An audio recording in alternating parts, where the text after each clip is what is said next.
Hello and welcome to our channel. In this tutorial you will learn how to set any song as ringtone on iPhone.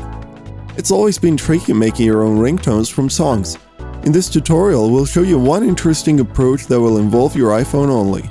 For this you'll need GarageBand and an MP3 file that you've uploaded to your music app or on iCloud. Music from Apple Music subscription won't work as it is copyright protected. Start by going to GarageBand and creating a new project. Find Audio Recorder and tap on it. Then tap on the multitrack icon. Turn off the metronome icon. Now tap on the loop icon and tap Files. Tap Browse Items from the Files app if you don't see the files you're looking for. Navigate to the file, then tap and hold it and drag it onto the multitrack screen.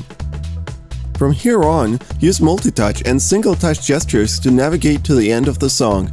Tap on it and drag the edge to a desired part. Do this for both the beginning and the end. For fine-tuning, you can zoom in further. Preview your results by tapping on the play button. Make sure to drag it to the beginning of the project when trimming.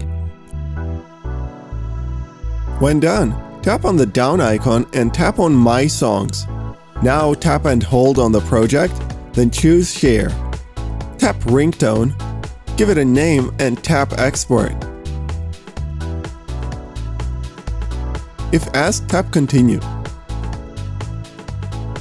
You'll receive a notification of a successful export. Tap OK. Now you can see your new ringtone in the list in Settings. The advantage for this approach is that it's all done on your iPhone and the ringtone appears in the ringtones list as a proper ringtone. The process of changing the ringtone then is the same as for stock ringtones. What are you going to set as your ringtone? If you liked this video, don't forget to give it a thumbs up and subscribe to our channel. And make sure to press the bell button to be the first to know about our new videos.